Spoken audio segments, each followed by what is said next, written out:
Alright, so now we fast forward a few more years. Harley's around 18 or 19. He gets a job as a roadie, so pulling down and putting up concerts, all at the entertainment centre, all big names. He did Pink and Pantera. Oh look, he did so many of them, it's not funny.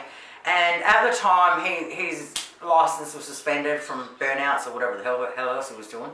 So good old mum, because you know, if your kids are going to work, you want to get them to work and that, right? So I was in Pink. I would drop him off at like from Parenthood Gardens to the entertainment centre, drop him off at about 4:30 in the afternoon, and then depending on what sort of show it was, I could pick him up from any time from 1 in the morning till 4, 5, 6 in the morning sometimes. At the bigger the band, or the heavier the band I should say, the more, well like Pink was huge, he had heaps of crap, so I don't know, I picked him up like probably 4:30, 5 o'clock in the morning for that one. But this particular night, he called me up and he goes, oh, we're about an hour, we've got about an hour to go, and it was 3 o'clock in the morning, so he was going to be ready to be picked up at 4 a.m, right? And I already got a couple of hours sleep, so I've woken up, thought, oh crap, go get a coffee and a cigarette and try and wake up a bit. Open the front door, pissing down with rain, full thunderstorms and lightning, like, close the door, it goes, oh awesome, this is going to be fun. You know, back then, a big, you know, hunk of metal she was, the car. So anyway, so get in the car to go driving. Now, when it come to Pink, like, you could basically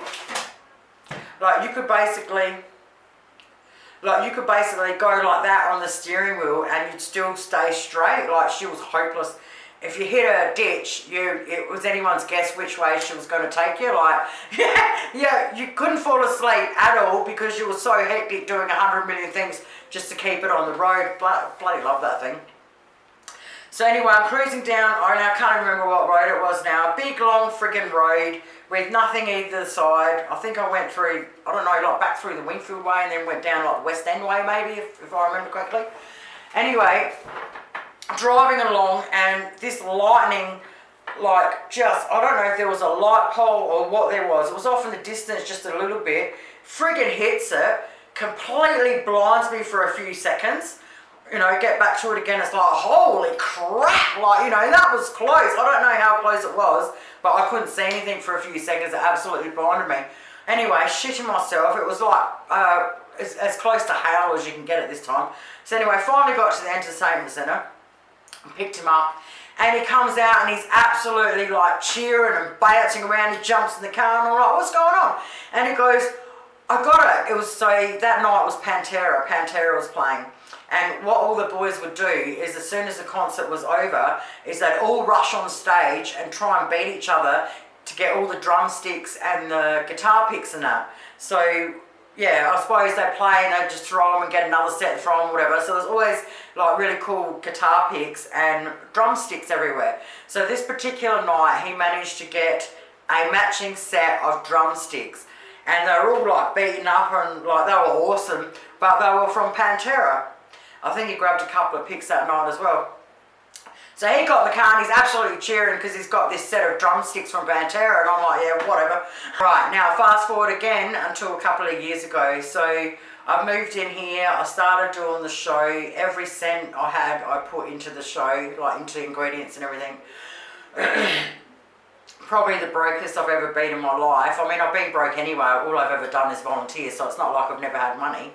I'm used to not having money, but just not even be able to help people out like I always used. So Harley gets a job and fully steps up, and you know, he's doing all the things that I used to do from him back in the day. So the moral to this point of the story is, no matter how hard it is when they're younger, when they're teenagers, with the no sex or the no sleep or the no life, I mean, for some of us single parents, it can be pretty it's a bit different these days. You've got the internet and that, so you can actually chat to a lot of people and stuff and FaceTime other people, whereas back then you didn't have any of that. So, you know, when you had young kids and you were single, it's pretty, a lot of solitary, do you know what I mean? Like, at the time, all my mates were out partying, none of them had kids and stuff like that. So there's a lot that you give up, and there's a lot of hard times, but I'm just hoping that when you go through those hard times, you might be able to think of my story and realise that one day you'll be sitting here like me at the age of 50,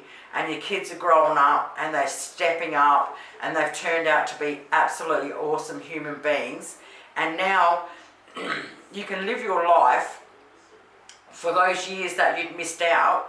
But now that you're at my age, at 50, you can live it really well. Like, you've done all that now, you're more experienced, you know what you're doing.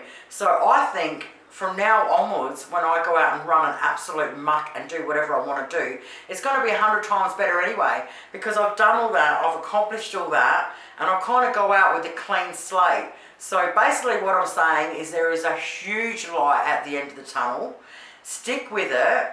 Don't be too hard on yourselves. As parents, we are always so hard on ourselves. Don't be. Make sure there's a lot of laughing, all right? Everything is a lot of laughing. Like, we were always all playing practical jokes on each other. Or Harley might not have laughed a lot, but I did. Okay, so there was one time, he was probably about 10 or 11. He must have done something wrong, and he made me a coffee, because he never makes me a coffee. And he's walking in with a coffee, and he's, you know how they're walking really slow, like, you know, like... And I couldn't help myself. I'm like, bah! And he's like, huh! And his coffee's gone up and over and down on the floor. And he's like, looked at me and he goes, that's hot. You could have burned me. You're supposed to be the mother. And he's thrown the coffee and walked off, and it's gone absolutely everywhere. And me, I'm just laughing my ass off. It was hilarious. Then another time, he was about 16 or 17 or something. I don't know if he was being a little shit or I was just in the mood. But we're driving along and he's got his iced coffee. And he went to drink it, and I'm like, oh. I put the brake on it, and he's got it all over him. I know sweat all over him. And he's just like, looked at me, and he's like, you're fucked. And he goes to throw it out the window, but the window was up. So I was hit the window, and it bounced back, and it's like, just covered him. Covered the whole car. I'm laughing so hard, I've got like, he's like, stop the car! I did it in the back streets, you know, no one was like near me to got my ass or anything. And he's like, stop the car! And he gets out, slams the door, which is another story. I can't stand door slammers. Slams the door and off he walks. We're not far from home anyway. And it's like, a couple of years later, he got his licence back. And I was drinking the iced coffee and he slammed his brakes on. And it went all over me, so he did get me back a few years later. Alright, now let's fast forward to a couple of weeks before Christmas this year. So back then I said to you that this year I wanted to pick up learning the drums. What I did a couple of weeks before Christmas is I got on Gumtree and had a look, and I found this drum kit, mate. It was an Iron Maiden drum kit. It was called the Spirit of Maiden. And it was absolutely frigging amazing. So I do what I did best, rang around and tried to organise the money, right? It took me about four hours, I reckon, to come up with the cash. So I've rung this bloke up, and he's just sold it. And I was absolutely freaking devastated, mate. It was the first time I actually really fell in love with something that I actually wanted for me. But, you know, that's usually the way it goes to me. It's like, oh, well, you know, oh my God, I'm so hot. Oh, well, you know, what can you do? You can't do much about that, can you? So, anyway, Christmas Day comes along. My granddaughter comes out. She goes, no, I've got you a present. It's just this little present. And I thought it was chocolate. Oh, I can normally sniff out chocolate a mile away. It's like, it doesn't smell like chocolate. And I've opened it up, and inside was the pair of drumsticks from that Pantera night at 3 a.m. in the morning. And I looked at Harley, and he goes, the rest of your present's out in the van. And I instantly like, oh my God, my eyes are watering out anyway. And I thought, you couldn't, how's that even possible? So I've gone out into the van, and there in the van is the Iron Maiden drum kit. And I'm like, what the fuck? And he goes, oh yeah, while you were busy running around trying to get money, I looked on the laptop, seeing what you're doing.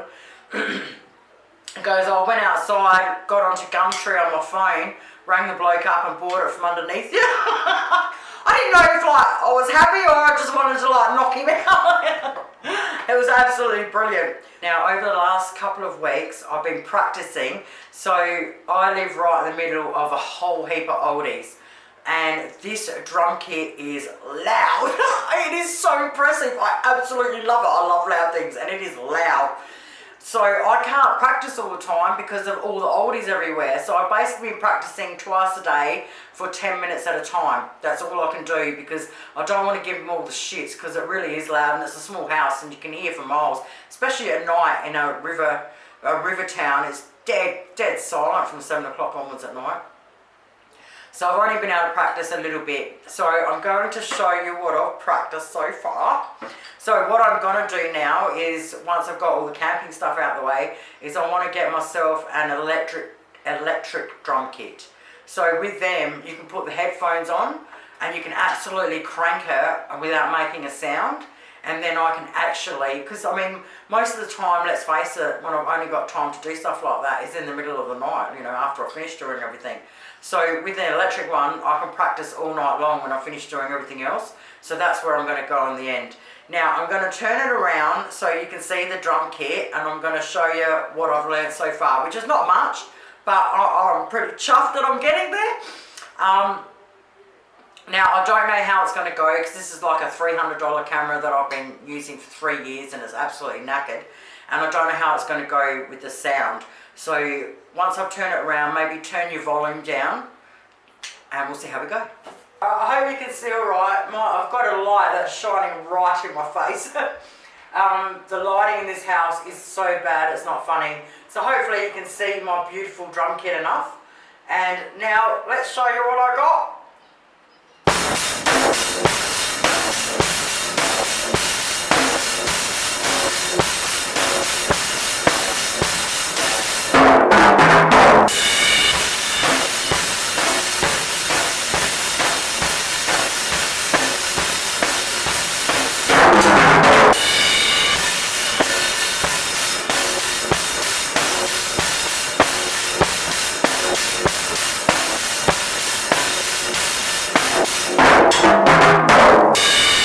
Thank you guys so much for watching. Well, have a really good night and I'll see you soon. Toodles!